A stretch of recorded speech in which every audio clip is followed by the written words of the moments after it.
नमस्ते दोस्तों, welcome to my channel. This is C A Krishna Vadher and आज की वीडियो में मैं बात करने वाली हूँ how to overcome mother's guilt to join back to work. यानी हमारे अंदर जो मदर्स गिल्ट आ जाती है माँ बनने के बाद, उससे कैसे हम फाइट करें और जब भी हमें कोई करियर अपॉर्चुनिटी आता है या हमें ऑफिस ज्वाइन करना है तो मदर्स गिल्ट जो है उसके क्या क्या रीजंस होते हैं और उससे कैसे फाइट करें। और एक बार हम जब ऑफिस ज्वाइन कर लेते हैं तो उसके बाद हमें किस किस चीज़ों से प्रिपेयर रहना है। एंड ये बातें करने से पहले मैं एक आज का रीसेंट एक एक्सपीरियंस शेयर करना चाहूँगी। आज सुबह जब मैं अपने वर्कआउट के लिए जा रही थी, घर से निकल रही थी, तो मेरे छोटे बेटे ने जब देखा कि मम्मा अभी वर्कआउट के लिए जा रही है तो उसने मुझसे क्या कहा, उसने मुझसे कहा कि मम्मा आप मत जाओ, आप घर पे टीवी पे लगा लो और घर पे करो, मैं भी करूँगा आपके साथ। और ये उसने इसलिए कहा क्योंकि उसने कोविड के टाइम मुझे देखा है घर पे वर्कआउट करते हुए, टीवी पे लगा के, लैपटॉप पे लगा के हम ऑनलाइन लाइव वर्कआउट करती थी मैं। सो इसलिए उसने कहा कि मम्मा आप घर पे लगाओ ताकि मैं भी आपके साथ कर सकूं एंड मैं नहीं चाहता कि आप मुझे छोड़ के जाओ। सो उस मोमेंट पे मेरे अंदर जो मदर्स गिल्ट था वो ट्रिगर हो रहा था। यानी कैसी माँ है, बच्चा बोल रहा है कि घर पे कर लो, ठीक है, एक दिन अगर आप बाहर जाके वर्कआउट नहीं करोगे तो क्या कौन सी बड़ी बात हो जाएगी, वो रोज रोज थोड़ी ना कहता है, आज एक दिन वो कह रहा है आप घर पे कर लो उसके साथ। बट मेरा जो डिटर्मिनेशन था उसने मुझसे क्या कहा, नहीं, अगर आप घर पे करोगे और बच्चा साथ में रहेगा तो उतना इफेक्ट नहीं आएगा आपका वर्कआउट का, क्योंकि आपका पूरा ध्यान आपके ऊपर नहीं रहेगा, आपका पूरा ध्यान बच्चे के ऊपर रहेगा कि वो मेरे साथ कैसे कर रहा है, उसकी छोटी छोटी शरारतें देखने में मजा आएगा। एंड मेरा जो फोकस टाइम है वर्कआउट के लिए, और वर्कआउट मुझे क्यों करना है, हेल्दी रहने के लिए, तो हेल्दी रहने के लिए जो जो स्टेप्स मुझे करने हैं मैं वो नहीं कर पाऊँ घर पे बच्चे के साथ। तो मैंने उसे समझाया कि बेटा आप घर पे करो, मैं आपका लगा के जाती हूँ, आप घर पे करो, मम्मा अभी जाएगी और अभी आएगी। ये कह के मैं घर से निकली, और जैसे घर से निकली फिर भी मेरे अंदर वो गिल्ट चल रहा था जिसे कहते हैं हम मदर्स गिल्ट। तो मैंने क्या डिसाइड किया कि इस गिल्ट को ओवरकम करने के लिए मैं शाम को जब मैं उस घर आऊँगी ऑफिस से, मैं उसके साथ एक्स्ट्रा टाइम स्पेंड करूँगी, मैं उसके साथ एक्स्ट्रा टाइम खेलूँगी रेगुलर डे से, ताकि मुझे भी अच्छा लगे और बच्चे को भी अच्छा लगे। तो मैं ये इसलिए आपके साथ शेयर कर रही हूँ कि ये एक बहुत ही छोटा सा रिसेंट छोटा सा एग्जाम्पल है, बट ऐसी बहुत सारी चीज़ें होती हैं जहाँ हमें मदर्स गिल्ट अपने आप आ जाता है, किसी को कहने की ज़रूरत नहीं है, क्योंकि हम एज अ मदर हम हमेशा ये चाहते हैं कि हम हमेशा अपने बच्चों के पास रहें, उनकी खुशी में हमारी खुशी है, और कहीं ना कहीं हम अपने आप को भूल जाते हैं माँ। और हमें तब रियलाइज होता है जब काफ़ी साल बीत जाते हैं, जब जब एक माँ बनती है तो वो जो रिसेंट ईयर्स होते हैं, जो 1 साल 2 साल 3 साल 5 साल वाला जो पीरियड होता है माँ बनने के बाद, एक मदर का कंप्लीट फोकस, एंड स्पेशली मैं ये इंडियन मदर्स के लिए कह रही हूँ, बिकॉज हम बहुत ज़्यादा इमोशनल होते हैं और हम बहुत ज़्यादा अपने बच्चे से अटैच होते हैं। आउट ऑफ इंडिया भी होते हैं, बट हम क्या करते हैं, हम हर डिसीजन, जो भी हमारे डिसीजंस होते हैं, हम हर डिसीजन में हमारे बच्चे को कंसिडर करके डिसीजन लेते हैं। आज अगर आपको कोई जॉब अपॉर्चुनिटी भी आती है और वो आपको अच्छा पे देने के लिए रेडी है, तो आपके दिमाग में सबसे पहले यही आएगा कि मेरे बच्चे को कौन देखेगा। ठीक है, पैसा अच्छा मिलेगा, मुझे सेटिस्फेक्शन मिलेगा, बट क्या मेरा बच्चा मैनेज हो पाएगा, और अगर नहीं हो पाएगा तो फिर क्या होगा, फिर मुझे जॉब छोड़ना पड़ेगा। ये सब सोच सोच के, ये सब चीज़ हम हर डिसीजन पे अपने बच्चे की खुशी देखते हैं। और मैं ये नहीं कह रही कि ये गलत है, बट जब आपको इसकी हैबिट हो जाती है, जैसे आपने 5 साल इसमें ये प्रोसेस फॉलो किया, 5 साल किया या 10 साल किया, 10 साल बाद जब आप घर पे होते हैं और 10 साल बाद, और तब आपको ये रियलाइज़ होना चालू होता है कि मैंने 10 साल मैंने कुछ नहीं किया, अब मुझे कुछ करने का मन है, मुझे घर में बैठने का मन नहीं है, लेकिन मुझे कोई जॉब नहीं मिल रही, और अगर कोई जॉब मिल रही है तो मुझे बहुत ही लोअर लेवल पे जाना पड़ रहा है, मुझसे कम उम्र के लोगों के अंडर काम करना पड़ रहा है, मैं उनसे सीनियर हूँ, मैं उनसे काफ़ी क्वालिफाइड हूँ, मैं उनसे काफ़ी एक्सपीरियंस्ड हूँ। तो ये सब चीज़ें फैक्टरिंग हो जाती हैं जब आपको वापस ज्वाइन करना हो। और ये भी होता है बहुत बार कि जैसे ही हम ये मदर वाले फेज में एंटर करते हैं, तब हम फ्यूचर के बारे में सोचना बंद कर देते हैं, क्योंकि तब हमारा कंप्लीट फोकस हमारे बच्चे के ऊपर होता है, हमारे हमारे चाइल्ड के ऊपर होता है।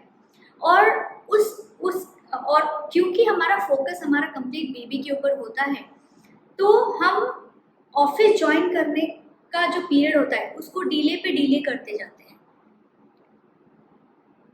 हो सकता है आपने प्लान किया होगा कि जब मेरा बच्चा 1 साल का हो जाएगा तब मैं ज्वाइन करूँगी। फिर जब बच्चा 1 साल का हो जाता है तो आपको उससे अटैचमेंट होता है, तो आपको लगता है कि नहीं नहीं, वो अकेला घर पे कैसे रहेगा, वो कैसे खाएगा, वो कैसे सोएगा, वो मेरे बिना नहीं रहेगा, वो खुश नहीं रहेगा। तो आप उसको और 1 साल एक्सटेंड करते हैं, चलो ना कोई बात नहीं, 1 साल बाद और ज्वाइन करूँगी। ऐसा करते करते हम मतलब बच्चा स्कूल भी जाने चालू कर देता है और उसका रूटीन सेट हो जाता है, बट हम बाहर नहीं निकल पाते, हम इस चीज़ से बाहर नहीं निकल पाते कि वी आर रेडी।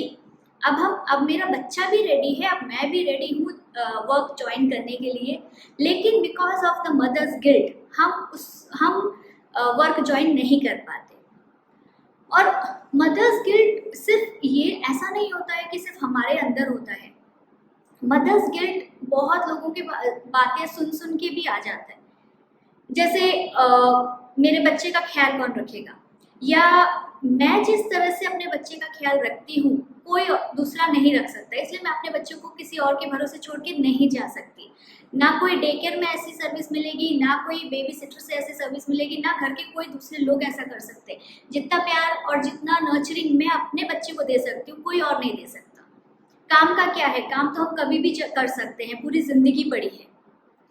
या तो हमारे जो फैमिली रिलेटिव्स फ्रेंड्स होते हैं उनकी बातें सुन सुन कर, अरे तू अभी ज्वाइन करेगी तो तेरे बच्चे को कौन देखेगा, अभी इनिशियल फेज जो होता है वो बच्चे का एकदम बहुत ही क्रूशियल होता है, उस टाइम में उसको माँ की ज़्यादा ज़रूरत पड़ती है, और उस टाइम पे अगर इग्नोर करेंगे तो उसके ग्रोथ पे इफेक्ट आएगा, उसकी मेंटालिटी पे इफेक्ट आएगा, उसके अपब्रिंगिंग पे इफेक्ट आएगा। मतलब ऐसी बहुत सारी चीज़ें होती हैं जो हम सुन सुन के हमें ऐसा लगने लगता है कि नहीं यही सही है, और हम मुझे अभी टाइम देना चाहिए मेरे अपने बच्चे के लिए। या मतलब ऐसा होता है कि हम कोई बुक्स पढ़ रहे हैं या कोई आजकल सोशल मीडिया देख रहे हैं, तो उसमें बहुत सारे हम ऐसे ऐसे न्यूज़ सुनते हैं कि उसने अपना ऑफिस ज्वाइन किया एंड उसके पीछे से बच्चे के साथ अच्छा ट्रीटमेंट नहीं हुआ, और कुछ भी बहुत सारी ऐसे आपको पता है कि नेगेटिव न्यूज़ जो है वो ज़्यादा जल्दी फैलती है, तो कोई भी नेगेटिव न्यूज़ सुन लिया तो उसका इम्पैक्ट हम अपने ऊपर ले लेते हैं कि नहीं नहीं ऐसा मेरे बच्चे के साथ भी हो सकता है, मैं अभी ऑफिस नहीं ज्वाइन करूँगी। तो ऐसी ये सारी जो गिल्ट्स होती है, मदर्स गिल्ट, ये हमें हमारा फ्यूचर के बारे में सोचने के लिए रेस्ट्रिक्ट करती है। तो इन सब चीज़ों से हम डील कैसे करें, इन सब चीज़ों से हम ओवरकम कैसे करें? तो सबसे पहले तो आपको क्या करना है, आपको आज से लेके 5 साल बियॉन्ड आपको स्टार्ट करना है फ्यूचर विजन।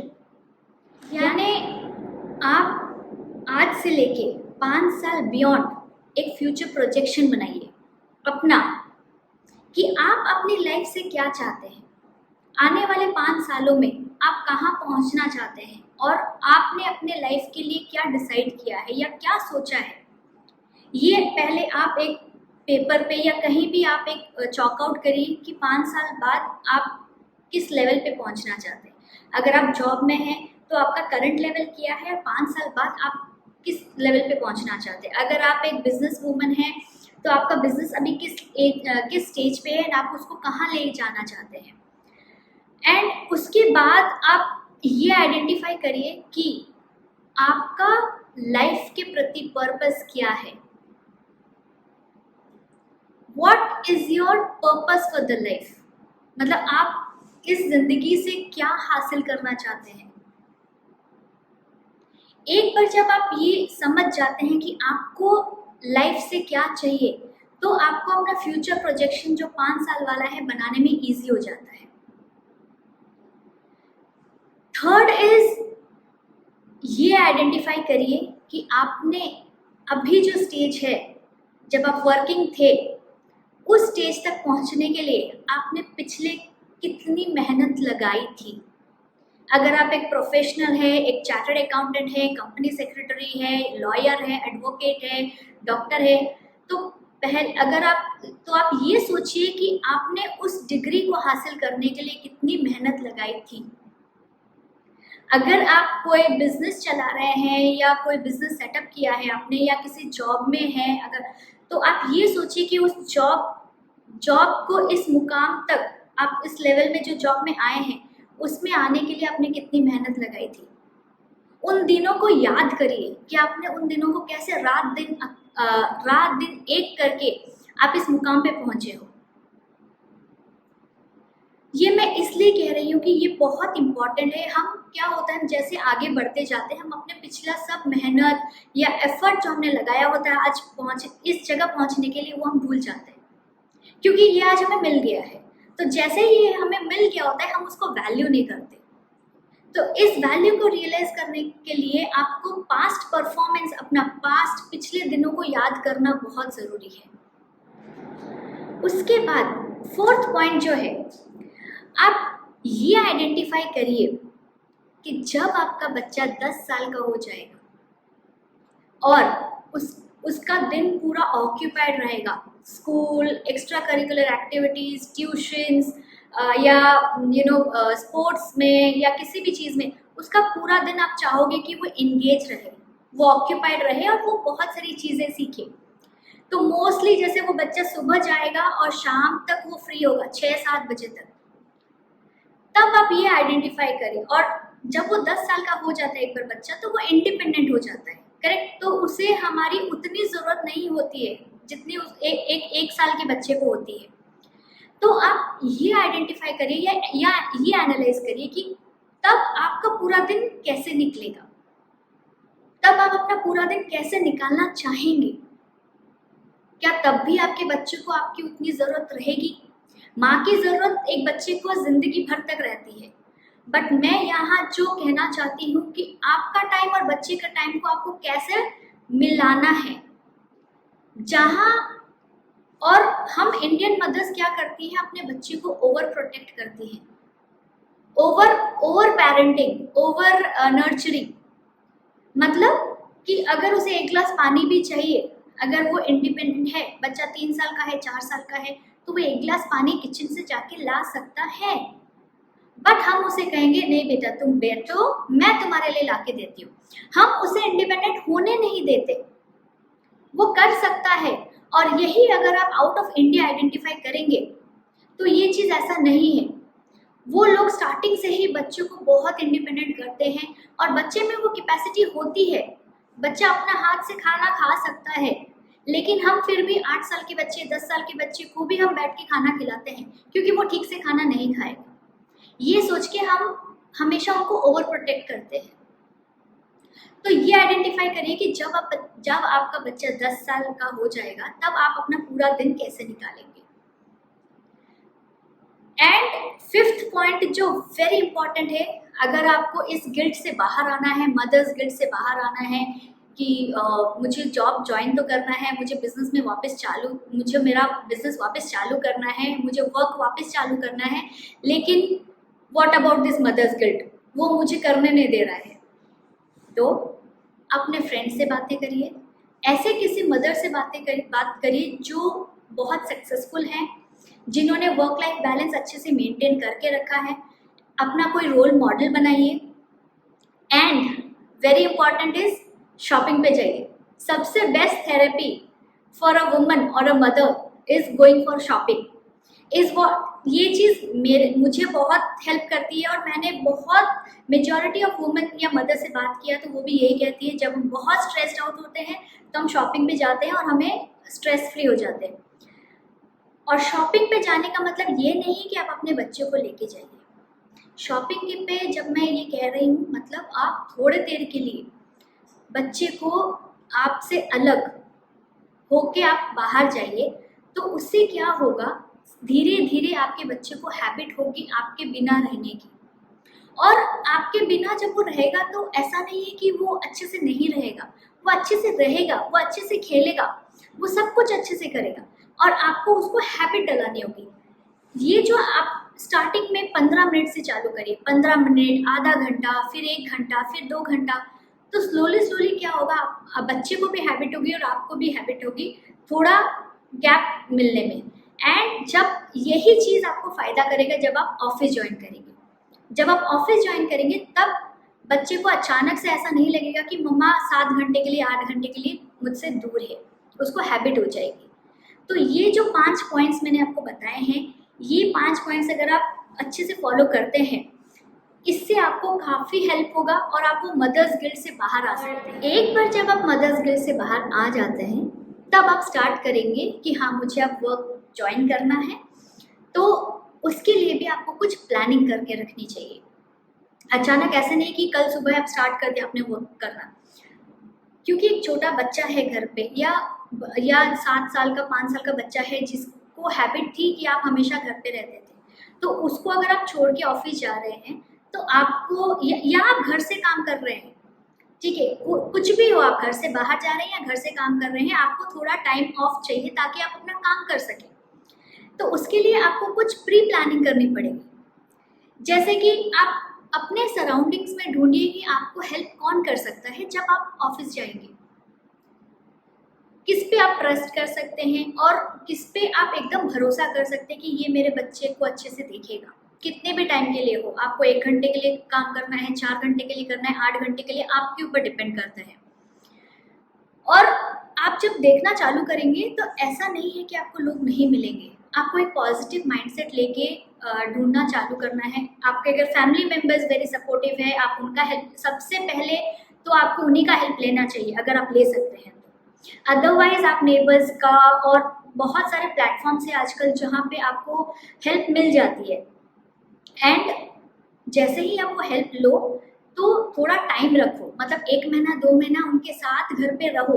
अपने जो ऑफिस ज्वाइन करने के पहले 2 मंथ्स का एटलीस्ट आप टाइम रखो, ये देखने के लिए कि जिन पे आपने भरोसा किया है और जिनको आपने रखा है अपने बच्चों को देखने के लिए, वो आपकी तरह पूरा 100% तो नहीं, एटलीस्ट 50% आपके तरीके के हिसाब से बच्चे को देखें, ताकि बच्चे को कोई तकलीफ नहीं हो।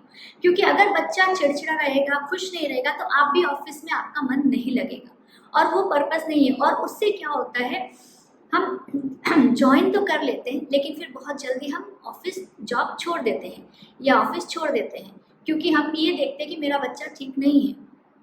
तो अब हमने जो डिसीजन लिया है उसको लॉन्ग टर्म में कंटिन्यू करने के लिए आपको प्री प्लानिंग प्रॉपरली करनी पड़ेगी। तो पहले आप ये आइडेंटिफाई करिए कि कौन आपकी हेल्प कर सकता है। दूसरा, आप हमेशा ये दिमाग में रखिए कि मैं अपने बच्चे के लिए एक रोल मॉडल कैसे बन सकती हूँ।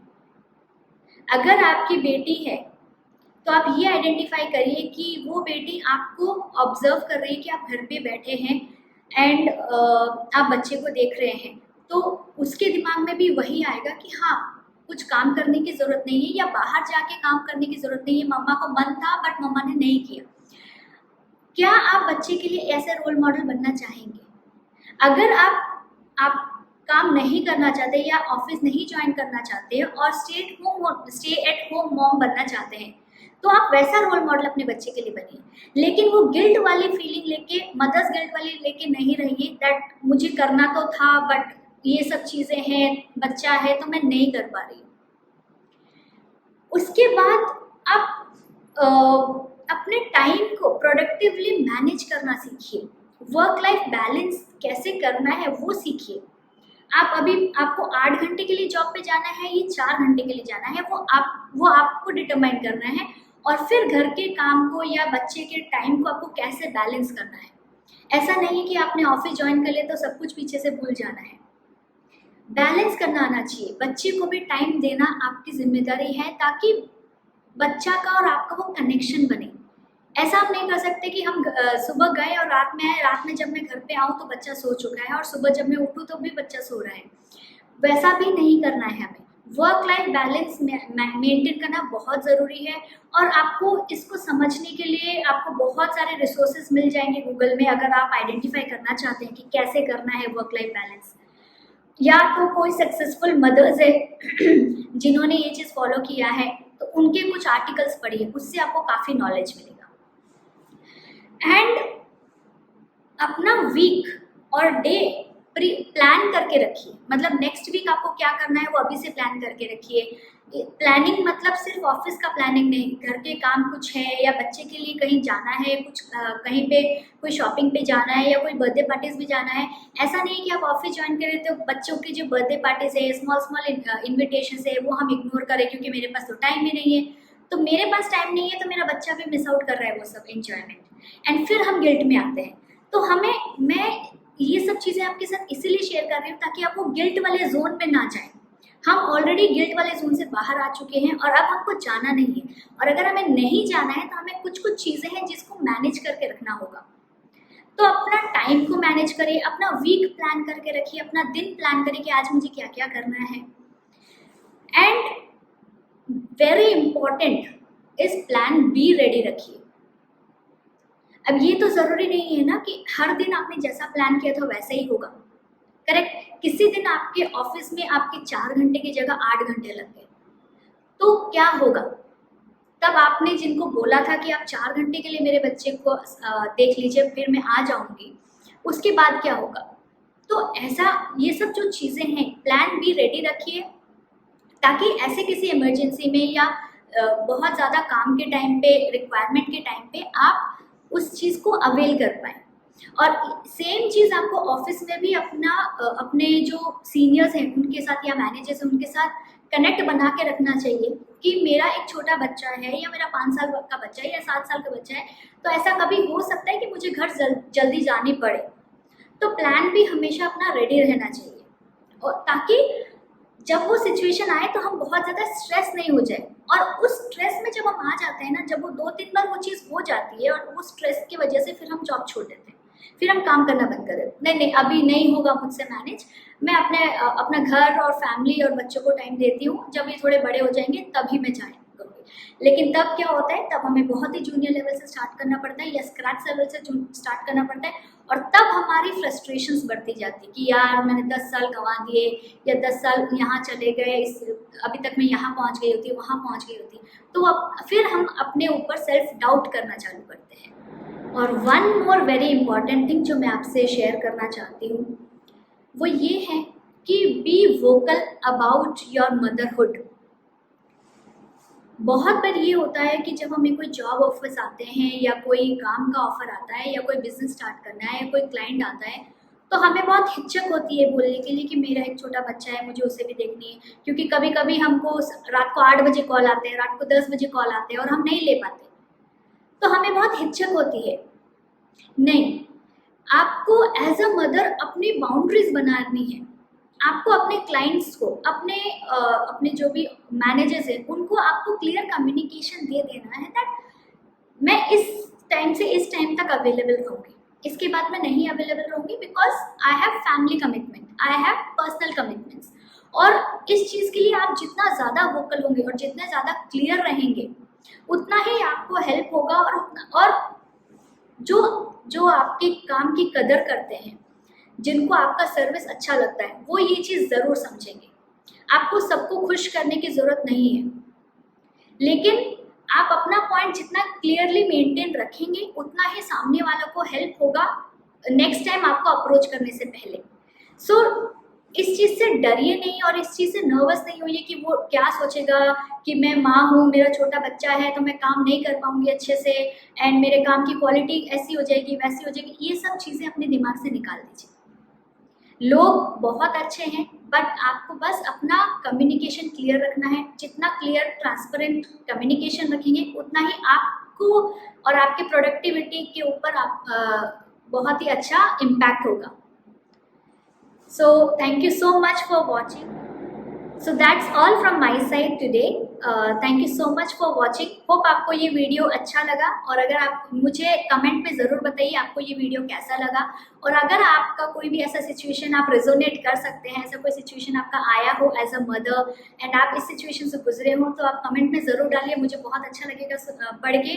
एंड प्लीज़ इस वीडियो को लाइक, सब्सक्राइब एंड शेयर जितना हो सके उतना करिए, और ट्राई करिए कि ये आपके सर्कल में जितने भी मदर्स हैं उनको ये मैसेज पहुंचे, ताकि more and more women can come to the workforce and we have a very healthy society around. Thank you so much. Have a great day. Namaste.